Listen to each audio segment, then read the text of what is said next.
Well, you seem to be doing things correctly, and I mean, you must be doing something right. I love how you have these summits. I've attended quite a few of your Forbes summits. I was just at one with you where you interviewed Kim Kardashian, and I think it's interesting to see. I've seen you interview so many people, and you really get a background on the people. You do research in depth and you've watched her show, as you told me, and you got into it. Yes. So I'm sure that must have been interesting for you.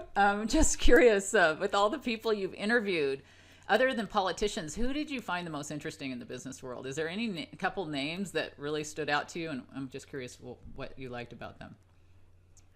Let me hit one on the public side, which was Margaret Thatcher. When you interview most politicos, especially in government, they have their own script. Right. They know what they want to say to you. Mm-hmm. And you can ask all the questions you want, but they're going to try to do what they want to do. Mm-hmm. And so it's often a sterile exercise. Right. However, with Margaret Thatcher, she didn't hesitate to mix it up. And if you said something she didn't agree with, she didn't hesitate to get in an argument with you. That's interesting. It was natural. It was vigorous. So she was highly unusual in that respect.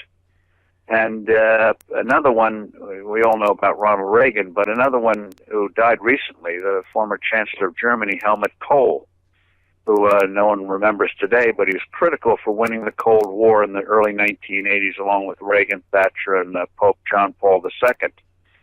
And when he came into power, the German press portrayed him as this country bumpkin, bumbler, kind of a stupid oaf. Yeah. And so we interviewed him, and we were dazzled. Wow. This guy was anything but an oaf. He was brilliant. And we made clear, we ran the interview in Forbes, and we made clear that don't believe the media. I guess today we'd call it fake news. Right. about their portrayal of Helmut Kohl. That's in the business world, you get all sorts of interesting people, especially in the investment world.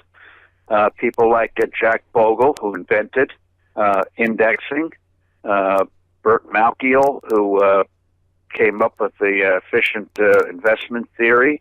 We did a cover story on him over 45 years ago. And then there was another one, not quite a businessman, but a fellow named David Kemmerman, who got a Nobel Prize for psychology, economic psychology.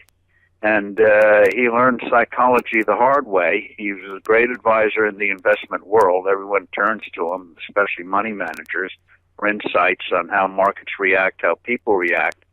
But his story was amazing. He's Jewish, grew up in France, and when he was 6 years old, the Germans occupied Paris, and so he and his parents had to wear the Star of David. And Jewish residents of Paris had a 6 p.m. curfew. If you were seen outdoors after 6 p.m., you were done. And so he was playing with a friend, this 6-year-old. Time passed, and suddenly he realized it was after 6. And he knew he better try to get home because his parents would look for him. They might be arrested. He'd never see him again. Wow. So what do you do? So he took a sweater with the Star of David and turned it inside out and put it on and hoped no one would notice and he could walk home and nothing would happen. But as he was walking home, the nightmare happened. He spotted the black uniform. That was the uniform of the German SS who did the Holocaust.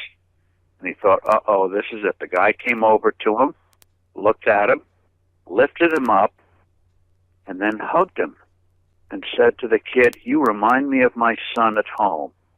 I'm so glad to see you." He showed him a picture of his son.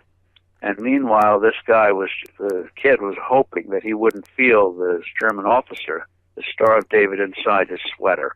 Oh. And so here was a guy who if he'd seen the Star of David, was quite happy to kill him. But because he reminded him of his son, he was hugging him, and Kevin recognized, he got home all right, recognized this is a very strange world we live in.